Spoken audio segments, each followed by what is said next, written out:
Ladies and gentlemen, making her debut here at the Laugh Factory, please welcome the comedy of Miss Shelley Carr.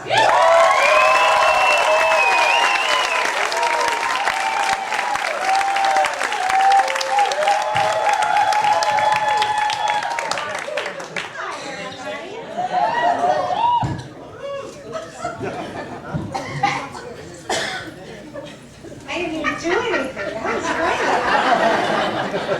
great. You know, I just got my latest issue of O Magazine, Oprah.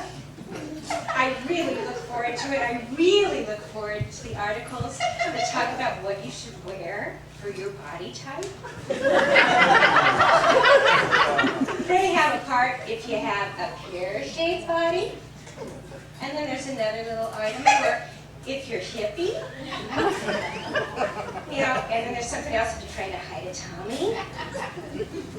They never have anything for all of the above. But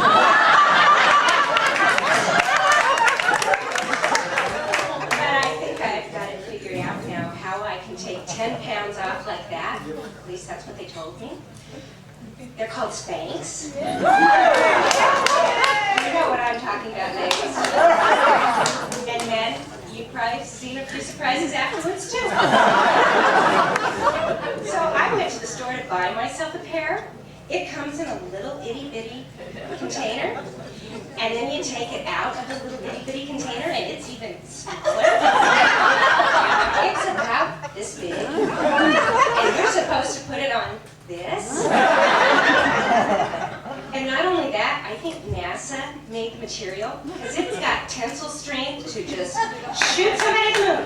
You put a man in that and use it as a slingshot, they're there and it doesn't cost us anything. So I had a party and I was going to put these on, start out, take them out, I'm going to get it on my foot. I don't have fat feet, and I'm having problems with that. And then you gotta start tugging, and tugging, and tugging, and you can only do one leg at a time. So you gotta tug this one, and pretty soon you're standing there like this, going, oh shit, I don't know what this is. Take it off or put it on. I'm committed to this now. So you're tugging, you're chugging, you're chugging, you're chugging, you get them up here. You are schwitzing. Everything's coming off, and your makeup you had on is now on the ground. And you're pulling, you're pulling, you're pulling, you're pulling, you're pulling, you're pulling. And then finally you go, shit, you jump into it. Get those suckers on.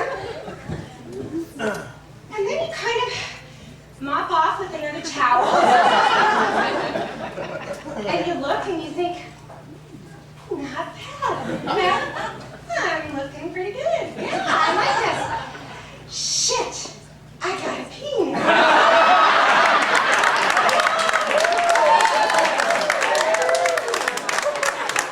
You put your dress on, you fix your makeup, you try and make something like a bird's nest that used to be your hair.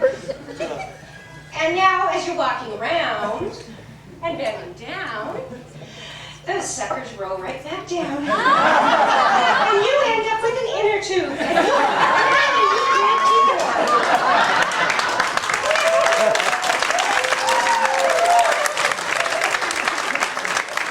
Now, I'm ready to go out. And you know what? I'm dating now. I was married. I thought the marriage was wonderful. I thought I had married somebody that I got along well with. We had so much in common.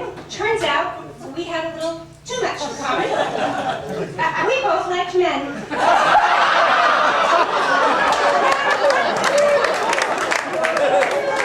No penis, can't compete. People ask me if I'm going to get married again, and I might possibly have to get divorced again, and I say, no more divorce. Murder, maybe? So I went out with gusto to try and find my soulmate and date. I've tried everything. I've tried the personals, I've tried the internet dating sites, everything else. And I've now renamed them from what their backers had said. eHarmony is just e-misery. It's just lunch, it's just torture. And great expectations, thank this lived up to my 0 to low expectations. And I've learned how to read all of those ads that people put out there. It's amazing how many men love to take long walks on the beach. That really means I can't afford to take you out.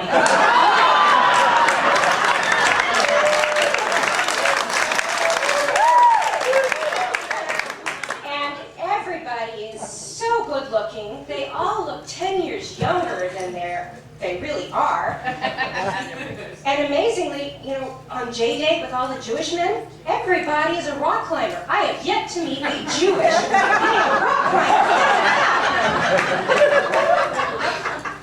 So I decided I should come up with my own dating pyramid so I'd really be focused and know exactly what was non-negotiable. At the very top of my period is the period. I'm not saying anymore.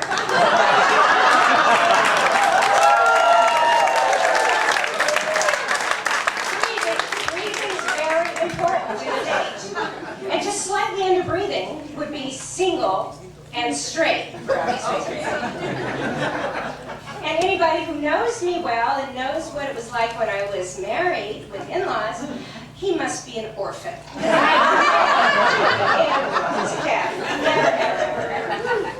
At the very bottom of my pyramid,